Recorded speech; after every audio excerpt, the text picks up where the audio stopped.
요즘에 진짜 너무 심각한 게 저 괜찮아요 이렇게 오셨는데 뭐 뇌가 다 빨개요. 그렇게 힘들게 사신 분들이 치매 증상도 세게 옵니다. 그렇죠. 치매가 온 다음에 이제 남편한테 복수를 하시는 거예요. 차에서 이렇게 확 뛰어내리려고 한다든지. 네. 코로나 블루 겪어보셨어요? 별로 안 겪어보셨구나. 네, 저는 이게 코로나 걸려고- 시즌에도 정신건강의학과는 되게 좀 활발하게 너무 많이 진료를 오셨죠, 하셨죠. 환자분들이. 네, 이제 오히려 더 코로나 많아졌을 때. 것 같은 네, 느낌인데. 너무 많이 오셔가지고 저희 예약을 못 받을 정도로. 네. 여기는 블루가 없네. 아니 근데 이제 그냥 병원이 잘 되는 거지 사실은 저는 환자분들 얘기 듣다 보면 제가 마음이 너무 안 좋죠. 왜냐하면 뭐 코로나 때문에 주로 뭐 사업이 안 된다든지 그리고 또 우울증이 있는 분들은 좀 이렇게 사람들하고 소통도 하고 만나고 이러면서 풀어야 되는데 네. 이제 그런 게 안 되다 보니까 이제 계속 부정적인 감정이 막 쌓이다가 저도 뭐 같이 울 네. 때도 있고 심할 때는. 눈물을 보이는 것이 금기사항처럼 돼 있는 아닌가? 그러니까 원래는 이제 금기라고 이제 학생 때는 배웠는데 이제 네. 또 더 선배님들하고 얘기하다 보니까 모든 게 다 딱 정답이 뭐가 있는 건 아니잖아요. 그래서 필요한 네. 경우에는 내가 좀 그럴 때도 있고 네. 또 이렇게 담담히 들어드릴 때도 있고. 저는 주로 노인 환자분들을 많이 보니까 인지 기능이 떨어져서 오시는 분들 진짜 많거든요. 사회적으로 굉장히 성공하셨던 외교관 집안의 아내분이 오셨어요. 이분이 70대 중반이신데 경제적으로도 풍족하니까 많이 또 베풀면서 사시기도 하고 그런 게 자존감을 높이고 좋았는데 이 모든 사회 활동이 중단이 된 거예요. 내가 조금씩 인지 기능이 떨어지는 게 느껴지니까 이제는 모임에 나갈 수도 없게 된 거예요. 창피한 거예요. 네. 나는 그런 모습을 한 번도 이 사람들한테 보여본 적이 없는데. 네. 경제가 일단 어려워지니까 그렇죠. 이게 이제 소득 자체가 이제 확 떨어져 버리고 네. 그런 것 때문에 뭐 저희 병원에도 공황장애나 아. 호흡이 답답하잖아요. 아, 네. 일단 들이쉬는 것도 답답하고 내쉬는 것도 못하고 그리고 또 기침하면은 바로 눈총 받고 이러니까 네. 그러니까 우울증이 공황으로도 이어지는 건가요? 이게 사실은 공황 장애만 깨끗하게 있는 분들은 별로 없고요. 뭐 우울증이나 뭐 중독 네. 여러 가지 뭐 불안 장애 이런 것들이 되게 오랫동안 묵혀서 쌓여 오다가 마치 이제 스트로크 오는 것처럼 이렇게 확 공황이 빵 터져서 그때 돼서 이제 병원 찾아오시는 경우가 많아요. 저희 과에서는 대개는 아밀로이드, 베타 아밀로이드가 많이 쌓이면서 네네. 뇌의 퇴행적 변화가 심해지고 그냥 해마가 망가졌다. 그렇죠. 그러니까 기억의 저장 자체가 안 네. 되는 거다. 근데 이렇게 사실 그게 이제 있잖아요. 우울증이랑 치매랑 되게 공통된 변화거든요. 이 네. 해마가 위축되는 게. 그래요? 네. 우울증에서도 해마가 네. 위축돼요? 이렇게 뭐 만성 트라우마 환자라든지 우울증이 있으면은 뇌에서 이제 BDNF가 줄어들면서 네, 네. 이제 해마의 재생이 느려지고. 아. 네. 사실 힘들고 어려워도 막 우울해요 이런 거를 잘 못 느끼시는데 기억력이 자꾸 떨어진다, 막 자꾸 책 읽다가 집중이 안 된다 네네. 이런 걸로 오시는데 좀 치료 이렇게 검사해 보면은 사실은 좀 우울증이 심하고 이제 신경과랑 좀 다르게 정신과에서는 정량 뇌파 검사를 하거든요. 네. 근데 그런 데서 이제 델타파 같이 이제 느린 뇌파가 뭐 전두엽, 측두엽 이렇게 감정을 조절하는 부분에서 이렇게 많이 올라가 있어요. 특히 요즘에 진짜 너무 심각한 게 그냥 뭐 저 괜찮아요 이렇게 오셨는데 뭐 뇌가 다 빨개요. 네. 델타파가 전체적으로 다 올라가 있어가지고 대인관계에서도 그냥 이렇게 좋게 넘길 수 있는 것도 이렇게 벌컥 화를 낸다든지 뭐 잘못된 반응을 충동적인 보이고. 행동하고 이게 이제 정신적 원인에 의한 것인지 아니면 진짜 순수하게 베타아밀로이드 계열의 퇴행적 변화 때문인지를 처음에는 구분하기 어렵잖아요. 사실 그렇죠. MRI 찍어도 크게 다르지 않게 나오기도 하고. 근데 일단은 좀 우울증 때문에 인지 기능이 떨어지시는 분들은 조금 이렇게 검사할 때 약간 더 비협조적이고 눈을 맞추는데 눈 맞춤이 잘 안 된다든지 치매도 좀 표정 굳어 있지 않으세요? 맞아요, 좀 그렇죠. 네. 그 최근에 저희 지인분이 이제 부모님 모시고 오셨는데 네. 이제 어머님이 치매세요. 이분은 이제 혈관성 치매라서 이제 풍도 오고 네. 이제 그분이 사실은 젊은 시절에 이제 남편분이 굉장히 막 바람도 피고 막 돈도 안 벌어오시고 고생을 많이 시키신 거예요. 마음고생. 네. 근데 제가 보기에 그분이 이제 뭐 풍까지 오시고 혈관성 치매까지 오신 게 사실은 이런 스트레스랑 우울증이랑 저는 무관하지 않다고 보거든요. 그렇게 힘들게 사신 분들이 치매 증상도 세게 옵니다. 그렇죠. 네. 더 공격적으로 변하거나 네. 감정의 기복도 더 네. 심하고. 그분은 이제 치매가 온 다음에 이제 남편한테 복수를 하시는 거예요. 가방으로 머리를 확 때리고. 찍는다든지 네. 뭐 차에서 이렇게 확 뛰어내리려고 한다든지 네. 나는 그래도 이제는 그런 거 안 하고 이제 네. 당신하고 잘 살고 싶은데 이제 또 아내분은 나를 잘 못 알아보고 막 사람이 갑자기 헷가닥 하면은 막 날 때리고 이러니까 이 아버님은 또 아버님대로 너무 힘드신 거죠. 근데 저는 그런 의구심도 들어요. 그런 마음적 측면을 좋아지게 한다고 그런 증상이 개선될 수 있을까? 결국 뇌가 많이 망가져서 해결이 잘 안 되면 그냥 좀 억제하는 약 위주로 써서 전반적인 그런 분노라든지 아예 안 자존- 나오게. 네. 네. 그냥 그렇게 해서 가족들만 좋아라 해주는 거 아닌가. 제 생각에는 그런 약을 써서 환자분이 일단은 조금 컨디션이 좋아지기도 하거든요. 네. 사람이 결국에는 막 화내고 짜증내고 이런 게 어. 이제 잘 먹고 네. 잘 자고 잘 싸고 이렇게 기본적인 생리 활동이 네. 좀 편안해야지 사람이 이제 화가 안 나거든요. 그렇구나. 또 환자분의 삶도 중요하지만 이 보호자분의 삶도 되게 중요하거든요. 네, 그렇죠. 그래서 치매 보호자분들 거의 대부분 한 80% 이상이 네. 사실은 우울증이 있다. 아, 그래요? 네. 특히 이제 연세 있으신 분들은 당연히 보호자도 연세가 있으실 거 아니에요. 네. 근데 이제 65세 이상에서 치매 우울증이 생기면 그게 또 이제 치매 위험인자가 되거든요. 그래서 사실은 두 분 다를 위해서는 조금 약을 써야 조절을 더 되겠네요. 해드리는 게 일단은 뭐 공리적인 측면에서 봤을 때는 좀 필요하지 않나. 결국 이제 저희는 MMSE 점수 26점 이하에 CDR 1점 이상이면 도내 폐질 처방이 가능하죠. 이 약을 쓰면은 반짝하고 진짜 좋아지시는 분들도 있거든요.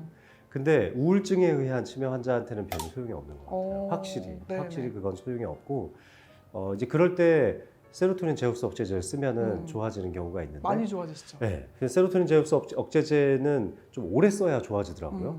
그러니까 한 4, 5일 정도 먹고 자꾸 전화가 와요.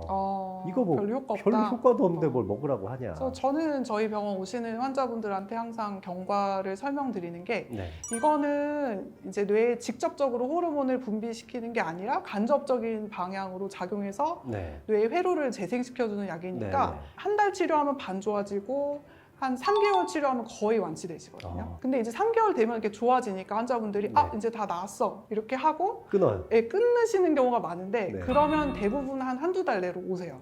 제발 하죠. 애기인데 막 표정이 안 좋다. 그런 친구 없죠. 조카들 보시면은 다 막 항상 전방 뛰어다니잖아요. 근데 그게 이제 뇌에서 호르몬이 그쵸. 그게 호르몬이 팡팡 나와서 좋은 거거든요. 근데 사실 사람이 이제 나이가 들면은 점점 다 호르몬이 떨어져요. 그런 분들 있잖아요. 이렇게 나이 들면서 노말이 났다. 약간 대화 안 통하고 이런 분들도 좀 뇌에서 호르몬이 떨어지고 이러면 이렇게 판단력이나 이런 것들이 좀 경직되거든요. 그런 거랑 좀 관련이 있다고 생각돼서 저는 개인적으로 나이 들면은 좀 예방적으로 SSRI를 좀 드시는 게 사실은 뇌 건강에 좋다. 그래요? 그렇게 생각합니다. 몇 살부터 먹을까요? 저는 한 40살, 50살 되면은 원래 괜찮던 분들도 회사에서 스트레스 받고 이러면 뭐 20, 30대는 그냥 체력으로 버티고 호르몬 잘 나오니까 참고 넘어가고 하는데 한 40살 넘어가고 하다 보면 이제 호르몬이 떨어지면서 이제 그때 이제 공황이 확 온다든지 뇌가 이제 위축이 되면은 사실은 정신과 약을 써도 이게 뭐 우울증 약을 써도 그렇게 효과가 안 나거든요. 효과보다 이제 부작용이 더 크고 한 경우가 많아서 손떨림 이런 게 심해지시는 분도 있고 약에 약간 민감하신 분들이 있는데 뇌에 좀 기질적인 문제가 있으시구나 이렇게 판단을 해서 꼭 MRI 찍어보고 좀 신경과 가서 더 정밀 검사를 해보셔라 이렇게 하는 경우도 있고요. 사실 우리 두 과가 엄청나게 컨플릭트가 많았어요. 이것 엄청 때문에. 많죠. 학교에서는 여전히 싸우고 있고. 정신과 선생님들이 화 잘 안 내는데 이 얘기만 나오면 굉장히 싫어해요. 그러게요. 멱살 잡으려고 그러더라고요. 근데 사실 그걸 굳이 우리가 처방해야 되나 하는 생각도 저는 좀 들기는 하는데 거부감을 가지시는 분들이 많아요. 인지 기능이 많이 떨어지면은 또 쉽게 보내줘요. 본인의 판단력이 좀 적어지니까. 근데 고집불통인 시기가 있거든요. 치매 초기인데 자기는 치매라고 받아들일 수가 없는 거예요. 우울증인 분들이 나 우울증 아니라고 화내시는 거랑 치매 환자분들이 나 치매 아니라고 화내는 거랑 비슷해요. 그러네요. 제가 이게 진짜 문제인 게 우리나라 분들은 되게 자기가 우울하다. 나 힘들다. 근데 다 힘들거든요. 먹고 사는 거 힘들고 사람 사는 거 다 힘들고 슬프고 어려운 건데 그냥 고통을 느끼고 인정해라. 그냥 받아들여라. 원래 힘든 것들을 오히려 표현해라 이렇게 장려를 하거든요. 그러면 제가 그런 우울증 환자라고 치면은 주로 어떻게 상담을 해주세요? 그냥 뭐 솔루션을 줘야 되잖아요. 공감 자체가 치유다. 저는 학생 때 그렇게 배운 것 같아요. 그래서 무조건 많이 들어줘라. 그런 벤틸레이션이 돼서 집에 잘 간다. 그래서 저도 아까 보니까 제 원장님 얘기 진짜 되게 솔직히 되게 공감하면서 들었는데 하니까 이렇게 술술 나오시더라고요. 저는 이제 되게 긍정적인 성격이고 부정적 의심들이 많아서 사실은 우울증을 느낄 겨를이 별로 없었어요. 심지어 한 번도 경험해보지 못했던 불면증도 생기고. 또 얘기 당했구나. 네. 환자분들이 많이 착각하는 게 있는데 이게 상담을 하면은 이렇게 속에 있는 거를 탁 풀어내니까 네. 이제 마음이 편해질 거야, 이렇게 기뻐질 거야 이렇게 생각하는데 오히려 상담을 하시면 좀 더 우울해지거든요. 그래요? 네. 그 감정을 다시 되새기니까 그쵸. 그런가요? 이게 감정 기복이 처음에 이렇게 심하다가 네. 점점 이제 상담을 계속하면서 그런 것들을 표현하다 보면 점점 좋아집니다. 그럼 오랜 시간 동안 뭐 몇 달 정도에 걸쳐서 상담을 하다 보면 인지력이 좋아지는 것이 느껴지죠. 인지 기능도 엄청 좋아지죠. 전체적으로 뭐 대인 관계도 좋아지고 내가 뭐 사업적으로 결정해야 될 것들 그런 것도 인지 기능 써야 될 게 많잖아요. 근데 그런 거 할 때 훨씬 더 내가 좋은 결정을 내리는데 도움이 되죠. 네. 술이랑 우울증이랑 뭐가 더 나빠요? 제가 보기에는 둘 다 나쁘고 네. 저는 사실은 하나만 이제 얻어 걸렸으면 좋겠는데. 네, 그래서 이게 술이 사실은 네. 우울증이 있으신 분들이 네. 이렇게 자가 치료로 셀프 네. 메디케이션으로 술을 술을. 드시는 경우가 네. 많아요. 저는 그 우울증에 빠지지 말고 즐거운 취미 생활을 즐겨라. 그게 이제 술 생활 중에 하나가 그게 있다면 네, 건전한 술 문화를 통해서 그렇죠. 우울증을 이제 극복해라. 근데 뭐 그런 건전한 쪽으로. 정도면 좋은데 늘상 이제 취미 생활이 되시면 안 되는 거죠. 네.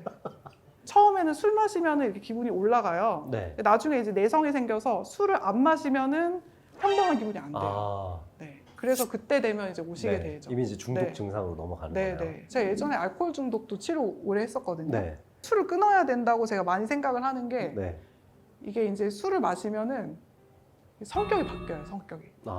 호전적으로 변한다는 네, 거죠. 호전적으로 바뀌고 되게 자기중심적으로 생각을 네. 하게 되고 그래서 결국에는 그런 사고방식에 갇혀서 더 술을 못 끊게 되거든요. 사실 심리치료 없이 술만 끊어도 바뀌어요.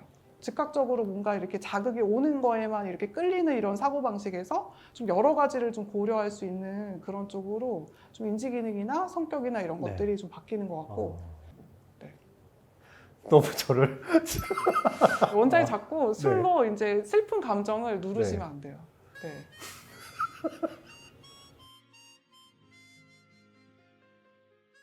치매가 의심되는 환자가 오면 이런 점에서 우울증을 조금 감별해줬으면 좋겠다.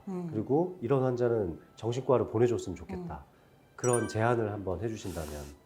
사실은 원장님도 보다 보면 이분 되게 힘들게 살았겠구나.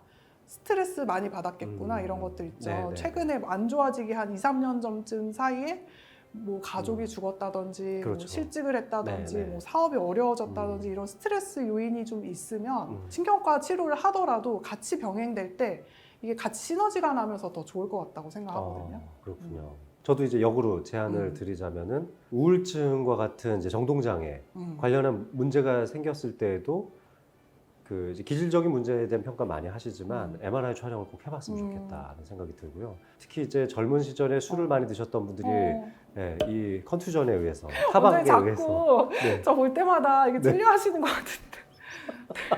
제가 예언하는데 진짜 네. 원장님 좀 줄이시면은 좋아질까요? 결혼합니다. 아 그래요? 원래 네. 정신과 의사 하면 이게 네. 반관상가처럼 되거든요. 그래요? 네, 원장님 녹화 건강- 끝나면 진료 네. 보러 가야 될 것 네. 같아요. 오세요. 네. 우리 두 과가 잘 지내야 네. 이 노인들이 편해지지 않을까. 네, 맞아요. 생각이 어르신들 듭니다. 특히. 네. 네. 그 저기 우울증 약 가지고 싸우지 말고 네. 잘 좀 네, 지내봅시다. 알겠습니다. 감사합니다.